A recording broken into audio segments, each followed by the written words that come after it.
अवधूत चिंतन श्री गुरुदेव दत्त श्री स्वामी समर्थ महाराज की जय। स्वामी दत्त सेवा या चॅनलवर तुम्हा सर्वांचे खूप खूप स्वागत। तुम्हा सर्वांचं आरोग्य उत्तमाचं राहू दे, राहिलेलं आयुष्य आरोग्यदायी राहू दे, तुम्हा सगळ्यांना दीर्घायुष्य मिळू दे असं मी स्वामीचरणी प्रार्थना करते आणि माझ्या व्हिडिओला सुरुवात करते। व्हिडिओ जे आहे तो स्किप न करता बघत जा, संपूर्ण माहिती सगळी पूर्ण ऐकून उपाय करत जा, त्यामुळे तुम्हाला उपाय करायला सोपा पडेल आणि उपाय केलेल्याचा फायदा होईल। उपाय जे आहेत ते संकष्टी चतुर्थीला मुलांच्यासाठी। उद्या आहे संकष्टी चतुर्थी 18 डिसेंबर 2024 ची शेवटची संकष्टी आणि ह्या संकष्टीला आपल्या मुलांच्या बघा परीक्षेचा कालावधी आलेला आहे जवळ, 10वी 12वी ज्या काय स्पर्धा परीक्षा आहेत त्या सगळ्या परीक्षेसाठी हा उपाय तुम्ही करू शकता।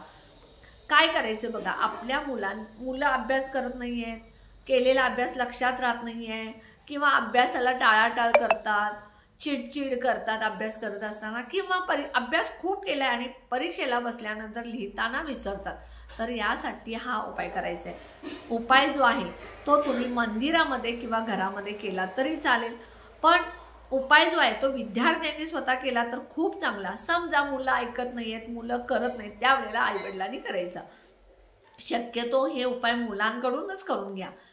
तुमच्या घरामधली नित्यनेमाची रोजची जी पूजा आहे ती करत असताना उद्या गणपती संकष्टी चतुर्थी आहे, त्यामुळे गणपती बाप्पांना सगळ्यात पहिल्यांदा स्वच्छ पाण्याने धुवून घ्या, पंचामृतने दुधाने अभिषेक घाला, त्यानंतर गरम पाण्याने गणपती बाप्पांची मूर्ती स्वच्छ धुवा, मूर्ती स्वच्छ पुसून घ्या, गुलाबाचं अत्तर लावा गणपती बाप्पांना, त्यानंतर गणपती बाप्पांची मूर्ती जिथे देवघरामध्ये तुम्ही स्थापना करता तिथे स्थापन करा, त्यानंतर अष्टगंध हळद कुंकू आणि अखंड तांदूळ अर्पण करायचे आणि त्यानंतर तुम्ही तुमच्या मुलांना गणपती मंदिर देवघरामध्ये बसवायचं किंवा जर मंदिरात तुम्ही उपाय करणार असाल तर तिथं वस्तू घेऊन गेला तरी चालेल।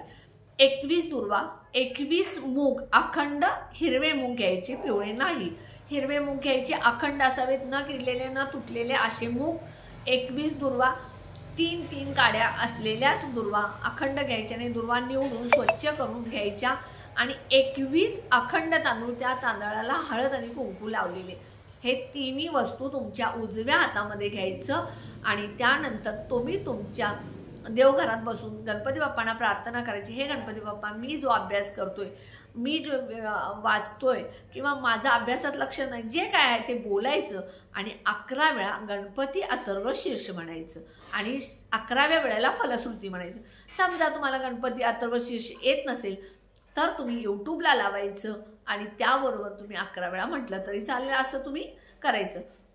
हे तुम्ही करत राहायचं, हे सलग 11 दिवस करा किंवा 11 संकष्टी करायचं, म्हणजे ह्या महिन्याची पुढच्या महिन्याची असं प्रत्येक महिन्याच्या संकष्टीला करा। असं केल्यानंतर तुम्ही ते 11 वेळा गणपती अथर्व शीर्ष म्हटल्यानंतर ते गणपती बाप्पांच्या चरणाजवळ दुर्वा तांदूळ आणि मूग अर्पण करायचे आणि गूळ आणि खोबरं एका वाटीमध्ये ठेवायचं आणि गूळ खोबऱ्याचा नैवेद्य दाखवायचा आणि गणपती बाप्पांची शेवटी आरती करायचं।